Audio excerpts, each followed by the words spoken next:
विजय नामांकन रैली में इतना बड़ी तादाद में इतना लोग आप लोग आए हैं, ये देख के मैं एक बात बोल सकता हूं कि छत्तीसगढ़ में बीजेपी का सरकार बनना अभी तय है, कोई इसको रोक नहीं सकता है। भाइयों और बहनों, मैं आसाम से आया हूं। हिंदी थोड़ा सा मेरा कच्चा कुची है, इसलिए हम बहुत ज्यादा असम में हिंदी भाषा का प्रयोग नहीं करता हूं, लेकिन जब देश में घूमना हुआ थोड़ा बहुत मैं हिंदी सीखने का कोशिश किया, तो थोड़ा भूल हो जाएगा तो थोड़ा आप लोग माफ कर देगा, ठीक है ना। मैं मां कामाख्या का धरती से आया हूं और ये छत्तीसगढ़ मां कौशल्या का धरती है, तो मां कामाख्या का धरती से मैं मां कौशल्या का धरती में आया हूं और छत्तीसगढ़ का मेरा पिता माता सबको मैं नमन करता हूं, वंदन करता हूं, अभिनंदन करता हूं। भाइयों और बहनों, अभी सब लोगों ने जय जय श्री राम का पुकार लगा रहा था। मेरा मन में आज बहुत ही मुझको आनंद से यहाँ आता हूँ। मैं आके बहुत खुशी हूँ, इसलिए काल ही ये निर्णय हुआ है कि आगामी आने वाला 22 जनवरी को हमारा अयोध्या में रामलला का मूर्ति को पुनर्स्थापन किया जाएगा, प्राण प्रतिष्ठा किया जाएगा। भाइयों और बहनों, हमारे कोई लोगों ने यही देखने के लिए अपना जीवन खपा दिया था। आज हमारा बीच में ऐसा एक स्वर्णिम मुहूर्त आया है कि 22 जनवरी रामलला का प्राण प्रतिष्ठा किया जाएगा। आप देखिए, 500 साल अयोध्या में बाबरी मस्जिद रहा, कांग्रेस सरकार बना, बड़ा कांग्रेस का प्रधानमंत्री आया, किसी ने हिम्मत नहीं किया कि बाबरी मस्जिद का जगह में रामलला का प्राण प्रतिष्ठा हो, किसी ने हिम्मत नहीं किया। लेकिन प्रधानमंत्री नरेंद्र मोदी जी ने आज बाबर को भारत से विदा किया और रामलला का प्राण प्रतिष्ठा करने का महान काम किया। भाइयों और बहनों, आज ये काम किस लिए हुआ? इसलिए आपने प्रधानमंत्री मोदी जी को निर्वाचन में जिताया, देश का प्रधानमंत्री का आसन में मोदी जी को आप लोगों ने बैठाया। अगर आज कोई कांग्रेस का प्रधानमंत्री होता था, ये देश को आगे वाला 1000 साल तक राम मंदिर नहीं मिलता था, ये सब जानते हैं। और ये बात के लिए हम हमेशा कांग्रेस को ये बोलने जाऊंगा कि कांग्रेस, आपने तुष्टीकरण का राजनीति किया और आपका तुष्टीकरण का राजनीति का कारण ये आपने रामलला को भी नहीं छोड़ा, आपने रामलला को भी तुष्टीकरण राजनीति का शिकार बनाया। भाइयों और बहनों, आज हमें देश को नया दृष्टि से देखने का एक ताकत मिला है। अभी मुझको बिलासपुर में हमारा जर्नलिस्ट लोगों को मिलने का एक सौभाग्य हुआ था। वो लोगों ने पूछा कि आपने असम में मदरसा बंद किया, क्या आपको अच्छा लगा है? मैं बोला, जीवन में मैंने इससे अच्छा काम कुछ भी नहीं किया, कम से कम मैंने असम में मदरसा को बंद किया और जीवन में मेरा शायद मैंने उससे अच्छा काम कुछ भी नहीं किया। भाइयों और बहनों, आज हमारा देश को एक ताकतवर पार्टी का जरूरत है। ये जो भूपेश बघेल जी का सरकार है, ऐसा सरकार रहेगा तो हमारा देश कभी भी आगे नहीं बढ़ेगा। आज छत्तीसगढ़ में क्या हो रहा है? चारों ओर धर्मांतरण का राजनीति चल रहा है। आज हम देखने, आज पूरा भारत में छत्तीसगढ़ एक मिसाल बन चुका है कि यहाँ में हमारा सरकार का पेट्रोनाइजेशन में धर्मांतर किया जाता है। ईसाई धर्म का मिशनरी लोगों ने लालसा दे के हिंदू को धर्मांतरण का काम करने का अभियोग हर दम अखबार में मीडिया में आते रहता है। भाइयों और बहनों, हमें ये सब बात को देखना पड़ेगा और ये सब बात का खिलाफ हमने हमारा आवाज उठाना पड़ेगा। भाइयों और बहनों, हमारा छत्तीसगढ़ एक बहुत ही विकसित प्रदेश है। छत्तीसगढ़ को भगवान ने सब कुछ दिया है। हमें छत्तीसगढ़ को विकास का एक नया रास्ता में लेके जाना है और इसलिए हमें छत्तीसगढ़ में डबल इंजन का सरकार बनाना है और डबल इंजन का सरकार बना के छत्तीसगढ़ को विकास का एक नया सीढ़ी में लेके जाना है। भाई और बहनों, मैं असम का सीएम बना, मेरा लगभग 2 साल हुआ। जब हमारा असम का चुनाव हुआ था तो भूपेश बघेल जी असम गया था और वो जाके असम में मीटिंग में बोलते रहा कि अगर असम में कांग्रेस सरकार आएगा तो हम आप लोगों को बेरोजगार भत्ता देगा। तो मेरा मन में प्रश्न आया कि एक सीएम का काम क्या बेरोजगारी भत्ता देने का काम है? मैंने लोगों को बताया, देखो कांग्रेस आपको बेरोजगार भत्ता देगा और बीजेपी आपको रोजगार देगा। आप सोचिए, आपको बेरोजगारी भत्ता चाहिए कि रोजगार चाहिए? मैंने सभा में बोला कि अगर बीजेपी सरकार आएगा तो असम में हम पहला साल में ही 1 लाख युवा युवतियों को सरकार में नौकरी दूंगा। तो भूपेश बघेल जी ने बोला कि यह संभव नहीं है। हम बोला ठीक है बेटा, आप बोला है संभव नहीं है, मैं संभव करके दिखाऊंगा। अभी आप गूगल कीजिए, 10 में मैंने गृह मंत्री अमित शाह जी को असम में बुलाया। 1 लाख लोगों को, 1 लाख नहीं हुआ, झूठ नहीं बोलूंगा, 90,000 90,000 लोगों को, युवाओं को मैंने स्टेडियम में बैठाया और एक को बुला के सरकारी अपॉइंटमेंट लेटर हाथ में दे दिया कि भाई हमने चुनाव में वादा किया था, हमने निभाने का कोशिश किया है। आज अभी भूपेश बघेल जी बोलता है हम बेरोजगारी भत्ता दूंगा। अरे भाई, हमें बेरोजगारी भत्ता नहीं चाहिए, हमें विदाउट करप्शन, बिना पैसा का, मेरिट का ऊपर हमें सरकारी नौकरी चाहिए, हमें रोजगार चाहिए, हमारा रोजगार का व्यवस्था करो। लेकिन भूपेश बघेल रोजगार का व्यवस्था नहीं कर सकता है। अभी पब्लिक सर्विस कमीशन का नौकरी निकाला, उनका लोगों ही वो नौकरी हाथ में ले लिया, घर का नौकरी घर में ही रख लिया। छत्तीसगढ़ का युवा और युवतियों को कुछ भी नौकरी नहीं मिला। भाइयों और बहनों, आज भूपेश बघेल जी ने छत्तीसगढ़ का साथ कितना नाइंसाफी किया है।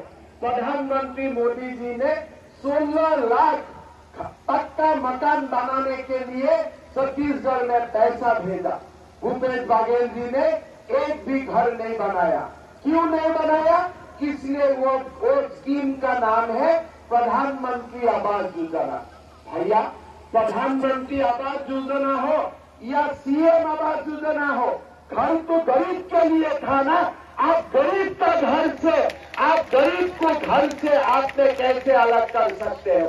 वो गरीब का पैसा है, वो आपका पैसा नहीं था।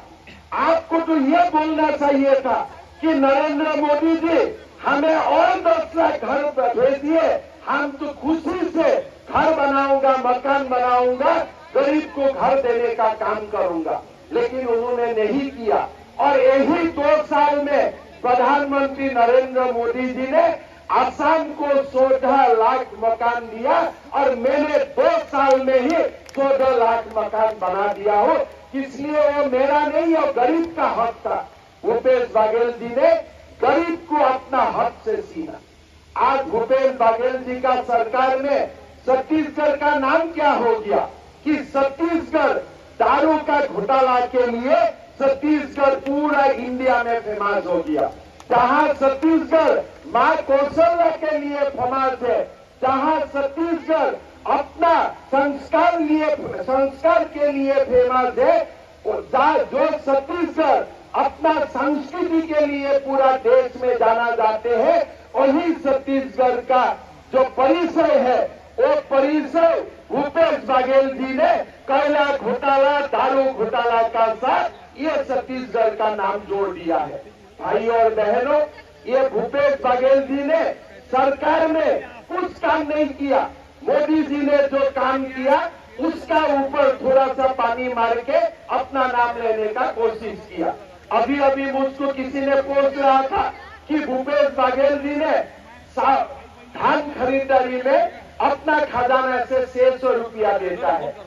मैं वो बंधु को पूछा, भाई भूपेश बघेल जी 600 रुपया देता है, लेकिन 2000 रुपया कौन देता है? 2000 रुपया तो नरेंद्र मोदी देते हैं ना। 2000 रुपया अगर नरेंद्र मोदी नहीं देगा तो ये 600 रुपया का काम क्या होगा? आप 600 रुपया दे के और स्कीम का नाम बना दिया राजीव गांधी न्याय योजना, लेकिन 2000 रुपया जिसने दिया उसका कुछ नाम नहीं है। वो स्कीम का अगर नाम देना ही चाहिए था, और स्कीम का नाम क्या देना चाहिए था? नरेंद्र मोदी न्याय योजना देना चाहिए था। इसलिए हमें धान खरीदारी में 2000 रुपया नरेंद्र मोदी देता है, भूपेश बघेल नहीं देता है। भाई और बहनों, हमें एक बात का ध्यान रखना चाहिए। आज छत्तीसगढ़ में लोगों से फार्मर से धान खरीदारी किया जाता है, उसमें 2000 रुपया नरेंद्र मोदी देता है। हर फार्मर्स को 6000 रुपया साल में नरेंद्र मोदी जी देता है। हमारे लोगों को बीमार से ट्रीटमेंट करने के लिए 5 लाख रुपया का आयुष्मान भारत नरेंद्र मोदी देता है। कोविड का समय वैक्सीन नरेंद्र मोदी देता है, और हमें खाने के लिए जो चावल हमें मुफ्त में मिलता है वो भी नरेंद्र मोदी देता है। भाई और बहनों, आज छत्तीसगढ़ का लोगों को सबसे अगर किसी ने ख्याल रखा है तो वो प्रधानमंत्री नरेंद्र मोदी जी ने ख्याल रखा है। आज बार बार भूपेश बघेल जी बोलता है कि छत्तीसगढ़ में ईडी क्यों आते हैं, सीबीआई क्यों आते हैं।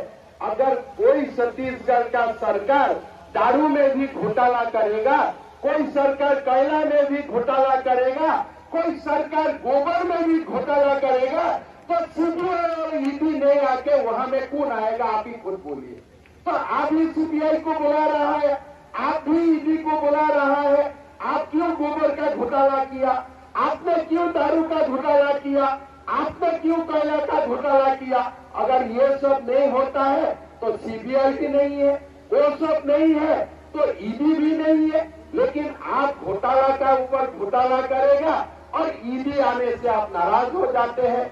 मैं तो मानता हूं कि आप जब तक घोटाला करेगा, छत्तीसगढ़ में हर जिला में ईडी और सीबीआई का ऑफिस होना चाहिए कि भाई जो भी घोटाला करे उसका ऊपर अनुशासन हो, उनका ऊपर शासन हो। भाई और बहनों, कोई पार्टी टिकट देता है और 22 विधायकों का टिकट काट देते हैं। अगर 22 एमएलए का टिकट काटते हैं, इसका मतलब क्या है? आपने तो खुद ही मान लिया कि हमारा जो सरकार था वो बेईमानों का सरकार था। अगर आपका सरकार ठीक था, अगर आपका विधायकों ने अच्छा काम किया, तो 22 लोगों का टिकट क्यों काटा? मतलब आपने खुद मान लिया। अब तक जब हमारा पार्टी ने जो पब्लिक मंच से बोल रहा था कि आपका विधायकों ने रुपया लूट रहा है, आपका विधायकों ने गरीबों का साथ अन्याय कर रहा है, अभी तो आपने खुद ही मान लिया। आपने 22 टिकट काट दिया। अगर 70 विधायकों में का अंदर में 22 टिकट आप ही काट लिया, मतलब ये तो खुद आपने ही स्वीकार कर लिया कि आपका सरकार भ्रष्ट था, आपका विधायक भ्रष्ट था। ये तो आप ही मान लिया, और बाकी आपने जो कुछ नहीं माना है वो आपको पब्लिक मना देगा। इलेक्शन का दिन वोटिंग मशीन में वो पब्लिक आपको मना देगा। भाई और बहनों, छत्तीसगढ़ में हमें सरकार बदलना है। हमें छत्तीसगढ़ में नया सरकार को बनाना है, जो नरेंद्र मोदी जी का नेतृत्व में सरकार को बनाना है। छत्तीसगढ़ में डबल इंजन का सरकार बनाना है। अभी अभी बघेल जी ने कल बोला है कि हम फार्मर्स को लोन वेवर कर देगा। भैया 5 साल क्या किया आपने?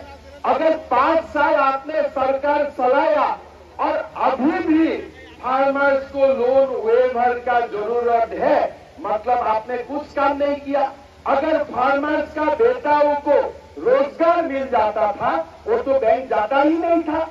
लेकिन वो बैंक जाने में क्यों मजबूर होता है बार बार? इसलिए आपने फार्मर्स के लिए, आपने कृषकों के लिए आपने कुछ काम नहीं किया। अगर काम करता था, अगर आपने उनका बेटा बेटियों को नौकरी देता था, उनका बेटा बेटियों को आपने काम देता था, तो वो तो लोन लेने के लिए जाता ही नहीं था। लोन लेने का उनको जरूरत ही नहीं होता था। लेकिन आपने कुछ काम नहीं किया, इसलिए बार बार हमारा कृषकों को बैंक जाना पड़ता है, लोन लेना पड़ता है, और इनकम नहीं होने का कारण लोन रिटर्न करने में असुविधा होता है। भाई और बहनों, अगर आज हमें छत्तीसगढ़ का इकोनॉमी को बड़ा करता था, छत्तीसगढ़ में उद्योग आ जाते थे, छत्तीसगढ़ में अगर रोजगार खुल जाते थे, तो हमारा कोई प्रॉब्लम नहीं होता था। लेकिन आज छत्तीसगढ़ में सरकार का तरफ से कोई रोजगार का व्यवस्था नहीं किया गया है, खाली अपना लोगों के लिए रोजगार का व्यवस्था किया जा रहा है। भाई और बहनों, थोड़े दिन पहले मैं छत्तीसगढ़ में आया था और हमारे अध्यक्ष जी का नामांकन में मुझको शरीक होने का मौका मिला था। उस सभा में मैं बोला था कि भाई और बहनों, हम असम में हम देख चुका हो, आप अकबर को आने मत दीजिए। अगर एक अकबर आते हैं, पीछे पीछे लाखों अकबर आएगा और आपका डेमोग्राफी चेंज हो जाएगा। कांग्रेस पार्टी का लोग मेरा ऊपर नाराज हो गया। कल इलेक्शन कमीशन में जाके उन्होंने कंप्लेन दिया कि हेमंत बिश्व शर्मा को छत्तीसगढ़ आने के लिए मना करना चाहिए, इसलिए उन्होंने अकबर का खिलाफ बोला है। भैया, अकबर आपका इतना प्यारा प्यारा क्यों है?